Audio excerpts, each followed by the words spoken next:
I've been in your waters.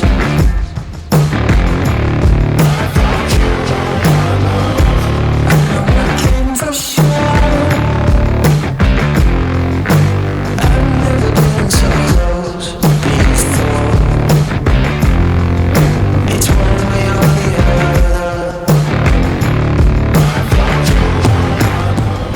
other. What is up, guys? Jeff Jorgensen here. How many of you guys want to get better at swimming but don't have access to a pool or anything of that nature?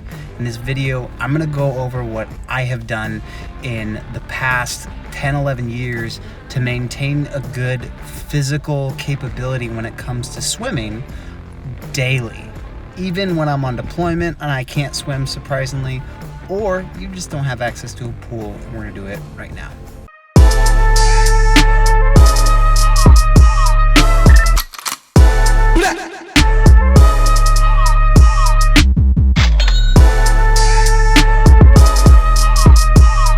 I just want to point this out that this used to be, or this is where they did the actual graduation for Top Gun.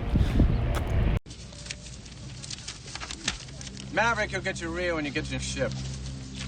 And if you don't, give me a call. I'll fly with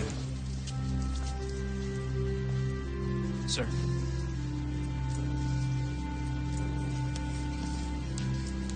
There used to be a pool right there that we used to train in years ago, and it's filled in with dirt. This is where they actually did the graduation for Top Gun. It's gone. I haven't seen this place in forever. So first and foremost, I'm Jeff Jorgensen. I have been a aviation rescue swimmer for the past almost 11 years. I am currently in the U.S. Navy. All of my opinions that I share here are my own and in no way represent the Navy as a whole. So, getting started on how to get better swimming or at swimming while you can't swim. The first one is obviously getting the amount of oxygen that you're breathing in to work effectively. This is called improving your VO2 max. So your VO2 max is how efficient your body consumes oxygen. So when you're exercising, you're breathing hard, and if your body is not effectively using that oxygen, or it's just not, in a sense, you're shallow breathing, you're gonna have a hard time exercising. It's gonna be very difficult. You're gonna feel out of breath. So how do you get that into shape? Well, you do something called interval training. That's one way to get your VO2 max up. Interval training deals with stressing the body over a short amount of time and really putting forth its effort-based training. So you're doing 100% of what you can do between 1 minute to 3 minutes with that same amount of rest in between. It's called a 1-for-1 rest ratio. So if you're get to a track, get to a stationary bike, get on your bicycle, get on rollerblades, and go all out for at least 1 minute straight. Let's say you're on a stationary bike. Get on that stationary bike, set it for a 1-to-1 ratio, so go all out, whether it be an air bike or anything of that nature. Go for a 1 minute to 3 minutes straight. See how far as your heart rate and all that stuff goes. If you want to do distance-wise, go for distance. That's the best thing you could do. And time yourself. See if you're improving as you actually do this on a repetitive weekly basis. Try not to do these type of exercises every single day. Spread them out, do them 1, maybe 2. If you're really consistent with it, you can maybe get away with 3 times a week, but by the time you're done with these intervals, you're gonna be exhausted. Do 6 to 12 intervals of this type. All right, now that you got that and you're effective using your oxygen, you're doing the sprints on a daily basis, whether it be on a bike, rollerblades, or skateboard, or whatnot, what have you, get to building your lactic acid threshold. Now, what is your lactic acid threshold? This is your ability for your muscles to sustain a certain effort over a prolonged period of time. So you're building this by doing longer distances over a moderate effort. So If you're looking into effort-based training, I'm going to link that down below. So when I say 100%, I mean like you can barely speak. That would be VO2 max training. If you can get 3 to 8 words out. So if I'm speaking to you at, hi, my name is Jeffrey, and I need to breathe in between, that's about lactic threshold training. Be aware of where you're at training wise. Heart rate is not necessarily indicative of where your zone should be as far as zone-based training.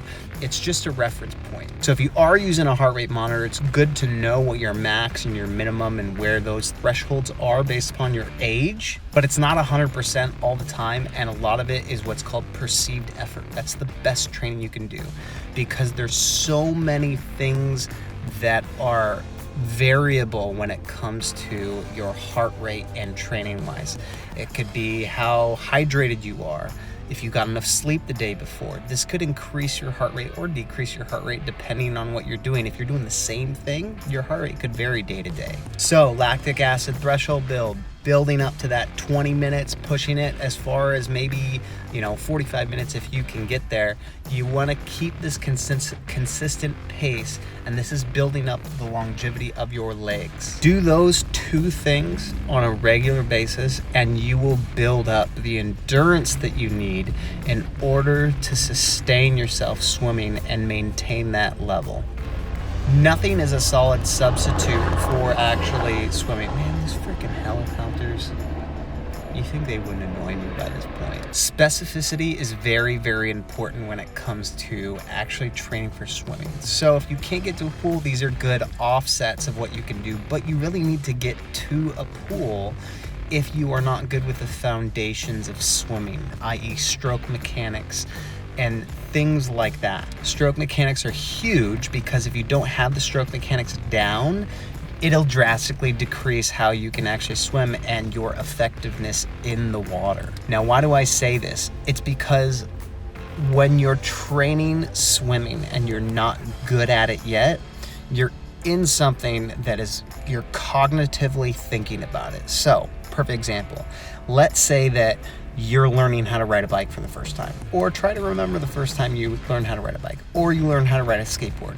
You had to consciously think of what you had to do next, how you were going to do it, what you were going to do in the process. So if I'm learning how to ride a bike, I got to make sure I put this much pressure here. I got to make sure I'm putting this much pressure on the handlebar, and you're actually consciously thinking of all of these processes. When it comes to swimming, it's the same thing. Now, when you get comfortable with it and you're very consistent with it, and you just have to build up your conditioning, you're good because you have what's called procedural learning.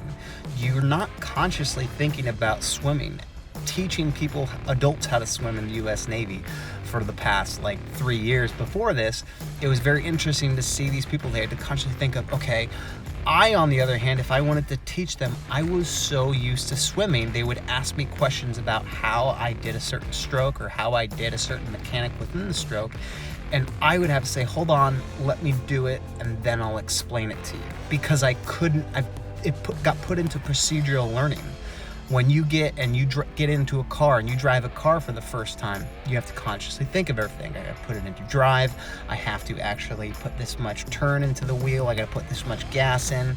And after a while, this becomes procedural learning. You stop thinking about the conscious process of it all, and you start just acting. So there is no good substitute for swimming as far as proficiency wise when it comes to stroke mechanics.